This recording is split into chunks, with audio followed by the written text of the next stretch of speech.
What's going on, everybody? Jay here. A couple of days ago, I was talking to my good friend, the Immortal Hancock, and we were kicking around different ideas for videos that we wanted to cover with regards to the Switch. And one of the ideas we came up with was to talk about our go-to games for the Switch.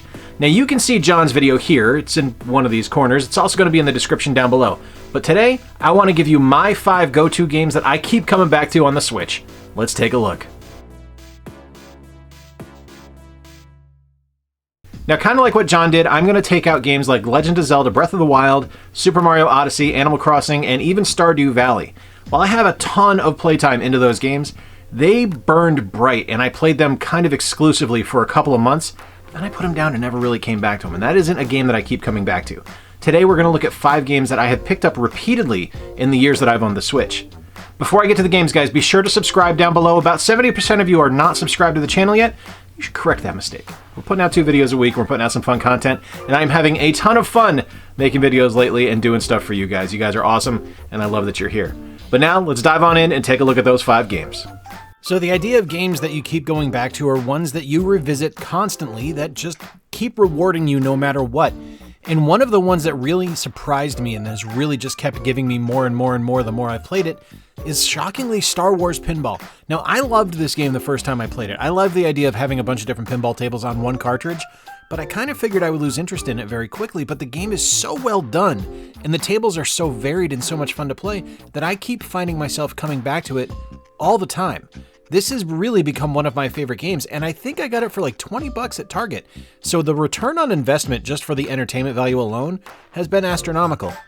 But when you couple in the fact that there's like just some severely good pinball physics, absolutely wonderful table designs, and you know, my favorite characters from my favorite sci-fi universe, I can't really find fault with this game. There's even online leaderboards and tournaments that you can play in every week. The game kind of has it all. I'm so happy that Star Wars Pinball kind of crossed my viewport. It's one of my favorite games on the Switch and absolutely something I come back to constantly. You guys have heard me talk about this game numerous times, and I'm going to keep talking about it because guess what? I just love it. Shantae and the 7 Sirens is one of my favorite games on the Nintendo Switch, and something that I've come back to numerous times, both physically and digitally, since I have, bought it twice. I bought this initially digitally when it launched last year, and I immediately placed a pre-order for the deluxe edition through limited run when it was available because I love the series and I love the character of Shantae so much. If you've never played a Shantae game, here's how I'm going to hook you. Take your favorite Metroidvania style game, put on the most bright, vibrant, and just absolutely over-the-top ludicrous animations that you could ever possibly have, put some killer fan service design on there, and you've got Shantae. And then you're going to toss in some absolutely stellar voice acting, amazing music, great different transformations that you're able to use, and awesome zones that you're able to go back to over and over again, utilizing your new powers and abilities that you gain throughout the game as you move your way through the 7 Sirens domain. I think it's one of the most perfect games ever made. It is my personal favorite of any work that WayForward has ever done, and it's something that they're going to have to work really hard to exceed going forward. I play this game all the time. It's something that I pick up and just pop in probably about once a week just because it's something I enjoy so much. Even if it's just for 5 minutes, sometimes you just need to get lost in a world that you love. And for me, that's Shantae and the 7 Sirens. Slay the Spire is one of those games that just makes me want to keep playing it, mainly because it's the perfect kind of roguelite. It changes every time I play it, so it's always going to be different, which means it's always rewarding every time I boot the game up. And make no mistake about it, I boot this game up every week. This is something I have played hundreds of times since I have bought it, no joke. The core game itself is pretty basic, but it's also incredibly complex, if that makes any kind of sense. You're essentially just collecting cards, and you use those cards to battle with. And that's pretty basic, like everyone has played a card battler at this point.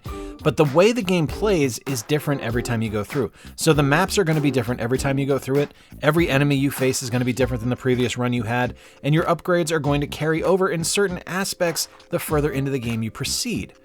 On top of that, you have different avatars that you're able to play with, and each of those has a different play style.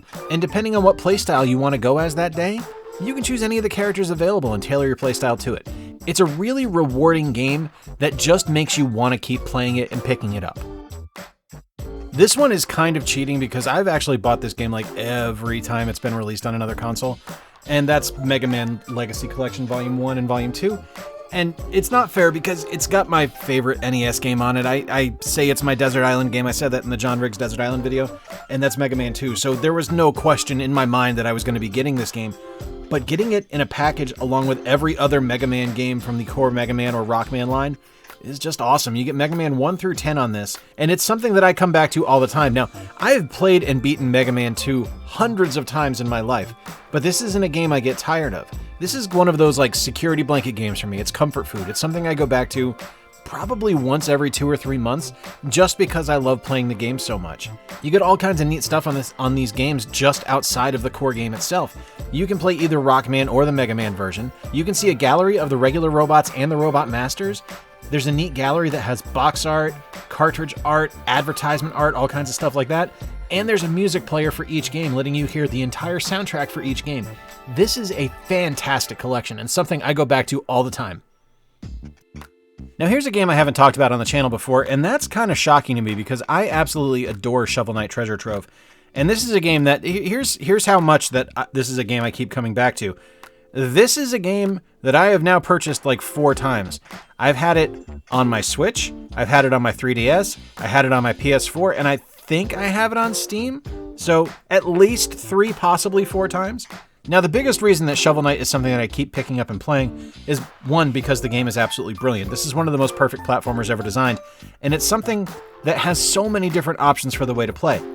Not only can you play the game classically as just Shovel Knight, you can also play as Plague Knight, you can play as King Knight, you can play as Spectre Knight, you can do the Shovel Knight Showdown, there's a challenge mode, there's sound tests, there's even feats to complete. The game is literally a treasure trove of content for you to play through and have fun with. It is one of the best games on the Switch and something that is absolutely perfect. And honestly, what other game is going to allow you to have an Arby's roast beef sandwich fly around and help you discover treasure? Yeah, that's a real thing. That's a real thing that's happening right now. All right, guys, there you have it. My 5 games that I keep coming back to on the Switch. Some different games in here, I won't lie to you. Some stuff that I kind of got surprised by going through my list of games that I play and looking at stuff and kind of making my list and making my process of elimination as I went. Some games that I really thought might make the list would have been Legend of Heroes Trails of Cold Steel 3. It's a game I've played a lot, but it's something that I kind of pick up and put down repeatedly, and it's not something that I play for a long period of time and want to keep coming back to. It's kind of like I have fits and bursts with it. Kind of the same thing with The Witcher 3. It's a brilliant game, but it's not something I keep coming back to. But the 5 in the video, stuff like Slay the Spire and even Star Wars Pinball, those are games that I have come back to repeatedly and I adore. Let me know in the comments down below, what is your go-to Switch game? What is the game that you pick up and play constantly that you absolutely love and you can't get enough of? I would love to hear what your games are because there's definitely some stuff that's going to be down there that I haven't played yet, and I would love to check those games out. If you enjoyed today's video, please be sure to give it a thumbs up down below. Lets me know you enjoy the content I'm creating, and I can keep making this kind of content for you going forward. And if you are new to the channel and have not already done so, if you're one of those rare 70%, I guess that's not really rare, if you're the majority, the 70% that have not yet done so, please be sure to subscribe down below. And while you are there, ring that notification bell so you can stay up to date with everything we've got going on. Until next time, guys, I truly appreciate you being here and checking out my 5 go-to games for the Switch. There are so many games on this console, and there's so many to pick from. Tomorrow, it could be completely different. Maybe I'll revisit this next year or a couple months down the road to see if it's changed. But until next time, guys, I have been Jay. I appreciate you being here. Be sure to play more games, stay square, and take care. I'll talk to you soon.